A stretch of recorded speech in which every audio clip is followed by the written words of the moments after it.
Welcome to Hoffmann-Photography. My name is Rainer and I really love layer masks.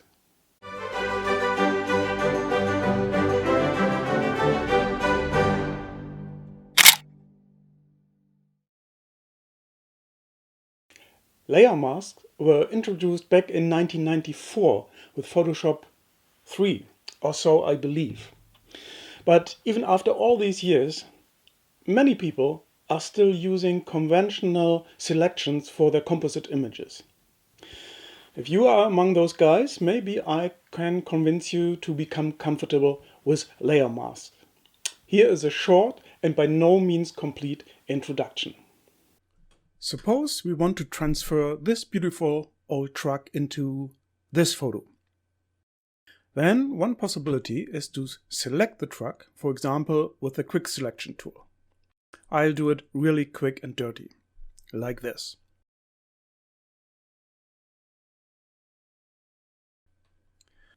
Now I copy the selection by pressing Ctrl+C. I change to the landscape photo and paste the selection by pressing Ctrl+V. Here's my new layer. But because I made a very sloppy selection, some parts of the truck are just missing. In the olden days, it would have been back to the drawing board, or more precisely, back to the selection. But since we have layer masks, there is a much more elegant way to do things. So let's delete that layer. Okay, the selection is still there, but I won't bother to make a better selection. I just make a layer mask of the selection. This little button here does it. Now I will copy the complete photo, including the layer mask, to the other photo. But first I have to deselect the selection, Ctrl+D. Otherwise, I would copy only the selected pixels just as before. Because I want to copy the photo, including the mask, I need to click on the background layer. With only the layer mask selected, I would copy the mask, but not the pixels. I copy the photo, Ctrl+C, and paste the photo, including the mask, into the landscape. But this time I've copied the mask as well. Let's move the new layer to another position. The blue lines and the handles indicate that I didn't only copy the truck, but the whole photo. And indeed that is the case, as we will see. The mask that I created from the selection is still crappy and the truck is still missing quite a few parts. But there is no need to go back to the photo of the truck because I copied the complete photo, not just the truck. The mask just makes the other pixels invisible. I can restore the missing pixels of the truck at any time. Note that I want to improve the mask. Therefore, I must activate the layer mask by clicking on the layer. Otherwise, I would be doing things to the pixel layer, not to the mask. A closer look at the mask layer icon shows that all the black parts of the icon represent invisible pixels, and the white parts represent visible pixels. If we want to reveal more pixels of the truck, we need to modify the mask with white.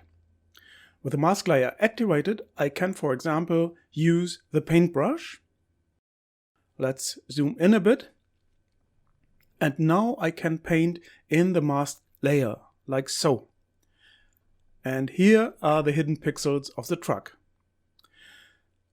Actually, all the pixels of the photo of the truck are there, some are just hidden by the mask. Painting with black paint makes the pixels invisible again. And that is the general principle of layer masks. If painting with a brush seems too crude and you need more precision, then that is possible as well. For example, I can use the polygon lasso.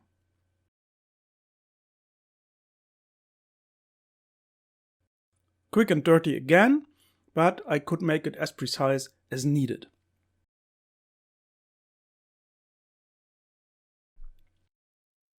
I could now paint over the selection, or I can just remove the selected parts from the mask by pressing Ctrl+X, and we get a sharp demarcation line. Keep in mind that we are working on the mask layer, not on the pixel layer. A word of warning. As long as the mask layer is selected, everything you do is done to the mask. For example, if I intend to move the pixel layer while the mask layer is selected, I move the mask instead of the pixels. I undo that. On the other hand, if the pixel layer is selected and I use the paintbrush, I'm painting over the pixels. When you are working with layer masks, it's very important to make sure that you have selected the correct layer. Instead of painting with black and white, you can of course reduce the opacity of the paint. That results in semi-transparent pixels. That can also be very useful. Layer masks may not be very intuitive at first, but they are so much more flexible than simple selections, and they are much more fun. Thanks for watching and see you next time.